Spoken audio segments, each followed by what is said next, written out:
चलिए जानते हैं कि इसरो ने चंद्रयान 3 के मिशन के लिए चांद का दक्षिणी ध्रुव ही क्यों चुना। इसरो चीफ ने बताया चंद्रयान 3 के प्रमुख उद्देश्य। भारत के महत्वाकांक्षी मून मिशन चंद्रयान 3 ने बहुत सी बाधाओं और दिक्कतों को पार करते हुए बुधवार शाम चंद्रमा की सतह पर सॉफ्ट लैंडिंग कर देश को दुनिया के विशिष्ट अंतरिक्ष क्लब में शामिल कर दिया। इसी लैंडर के साथ भारत चंद्रमा के दक्षिणी ध्रुव के पास अंतरिक्ष यान उतारने वाला दुनिया का सबसे पहला देश बन चुका है, क्योंकि इंजन में खराबी के चलते उसी क्षेत्र में चंद्रमा को छूने की रूसी कोशिश रविवार को नाकाम हो चुकी है। चंद्रयान की सतह पर अंतरिक्ष यान उतारने का यह भारत का तीसरा प्रयास था।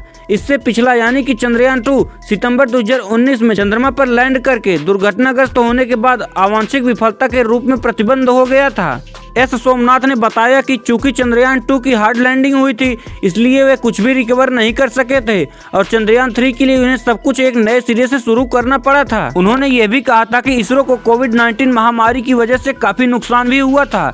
एस सोमनाथ ने कहा, कोविड ने हमारे कुछ कार्यक्रम बाधित किए थे, लेकिन कुछ रॉकेट हम अब भी लॉन्च करते हैं। कोविड के बाद हम वापस पटरी पर आ गए हैं। चंद्रयान 3 की उपलब्धि इसलिए विशेष है क्योंकि अब तक कोई भी अन्य अंतरिक्ष यान चंद्रमा के दक्षिणी ध्रुव के पास सॉफ्ट लैंडिंग नहीं कर पाया था। चांद का दक्षिणी ध्रुव अपोलो लैंडिंग सहित पिछले मिशनों द्वारा लिखित भूमध्य रेखीय क्षेत्र से बहुत दूर गड्ढों और गहरी खाइयों से भरा हुआ है।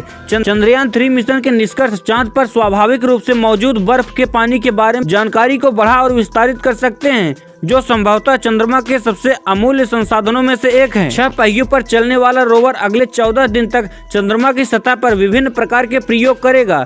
दोनों विक्रम लैंडर और प्रज्ञान रोवर की मिशन लाइफ चांद के सिर्फ 1 दिन और पृथ्वी के 14 दिनों के बराबर होता है।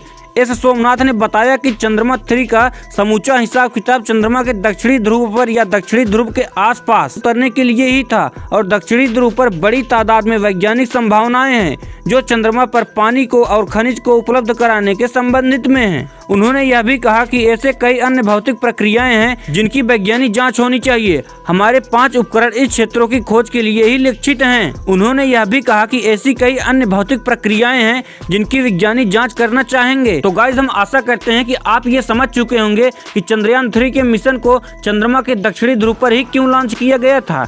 और ये जानकारी आपको पसंद आई हो तो वीडियो को लाइक और चैनल को सब्सक्राइब जरूर कर दीजिएगा।